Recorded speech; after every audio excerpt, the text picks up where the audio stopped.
হে বন্ধুসকল, welcome back a new video'. আশা কৰোঁ আপোনালোকে ভিডিঅ'টো স্কিপ নকৰাকৈ শেষলৈকে চাব, তেতিয়াই ভিডিঅ'টোৰ গোটেইখিনি কথা আপোনালোকে গম পাব। আৰু যদি ভিডিঅ'টো ভাল লাগে তেতিয়াহ'লে এটা লাইক কৰি দিব। চেনেলটোলৈ যদি প্ৰথমবাৰৰ বাবে আহিছে তেতিয়াহ'লে ছাবস্ক্ৰাইব কৰিবলৈ নাপাহৰিব। তেনেহ'লে বলক ভিডিঅ'টো আৰম্ভ কৰোঁ। ফাৰ্ষ্টতে আমি PicsArt এপ্লিকেশ্যনটো অন কৰি ল'ম। PicsArt এপ্লিকেশ্যনটো অন কৰা হোৱাৰ পিছত আমি যিখন ফটো এডিট কৰিম সেই ফটোখন তাত এড কৰি ল'ম।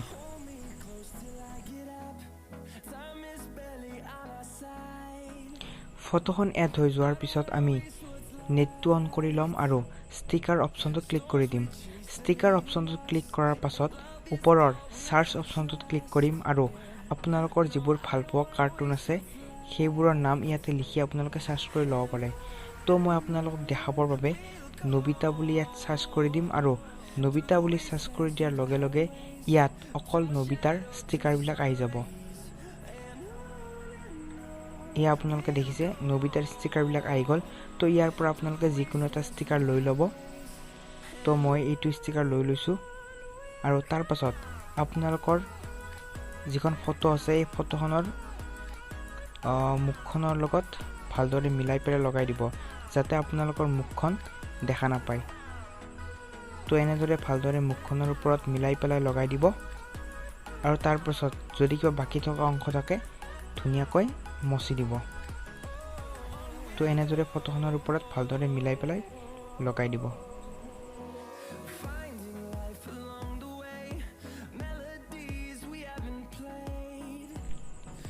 আপোনালোকে ফটোখনত দেখিছে যে নবিতাৰ মুখখনৰ ওপৰত কোনো ধৰণৰ স্মাইল নাই, যাৰ বাবে আমাৰ ফটোখন ইমান এটা ভাল লগা নাই। সেয়েহে আমি ফটোখন ভাল লাগিবৰ বাবে নবিতাৰ মুখখনৰ ওপৰত এটা স্মাইল এড কৰিম। স্মাইলটো এড কৰিবৰ বাবে আমি আকৌ ষ্টিকাৰ অপশ্যনটো ক্লিক কৰিম। ষ্টিকাৰ অপশ্যনটোত ক্লিক কৰাৰ পিছত ইয়াৰ পৰা যিকোনো এখন স্মাইল কৰি থকা নবিতাৰ ষ্টিকাৰ আমি লৈ ল'ম। তাৰ পাছত ইয়াক জুম কৰি অলপ ডাঙৰ কৰি ল'ম আৰু এই ইৰেজাৰ অপশ্যনটো ক্লিক কৰিম।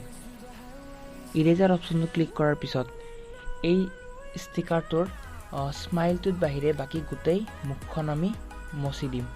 তো এনেদৰে স্মাইলটোৰ বাহিৰে বাকী গোটেই মুখখন আমি মচি দিম আৰু গোটেই মুখখন ভালদৰে মচা হোৱাৰ পিছত আমি ওপৰৰ ৰাইট চিনডালত ক্লিক কৰি দিম।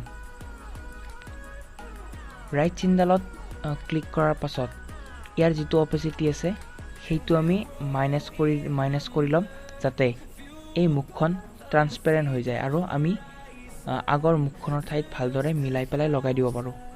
তো এনেদৰে ট্ৰান্সপেৰেণ্ট কৰি পেলাই আমি মুখখন ভালদৰে লগাই দিম আৰু ভালদৰে লগোৱা হোৱাৰ পিছত এই ইৰেজাৰ অপশ্যনটোত আকৌ ক্লিক কৰিম আৰু ইৰেজাৰ অপশ্যনটো ক্লিক কৰি পেলাই ইয়াৰ হাৰ্ডনেছ আৰু অপেচিটি মাইনাছ কৰি ল'ম আৰু তাৰ পাছত এই যে বাকী থকা মুখখন অলপ অলপ মচি দিম।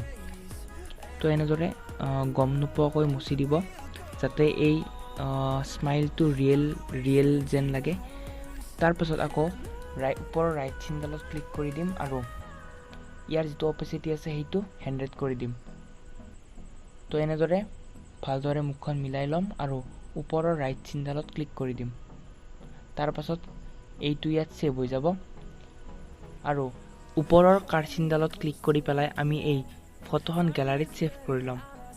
আশা কৰোঁ আপোনালোকে ভিডিঅ'টো ভাল পাব। ধন্যবাদ।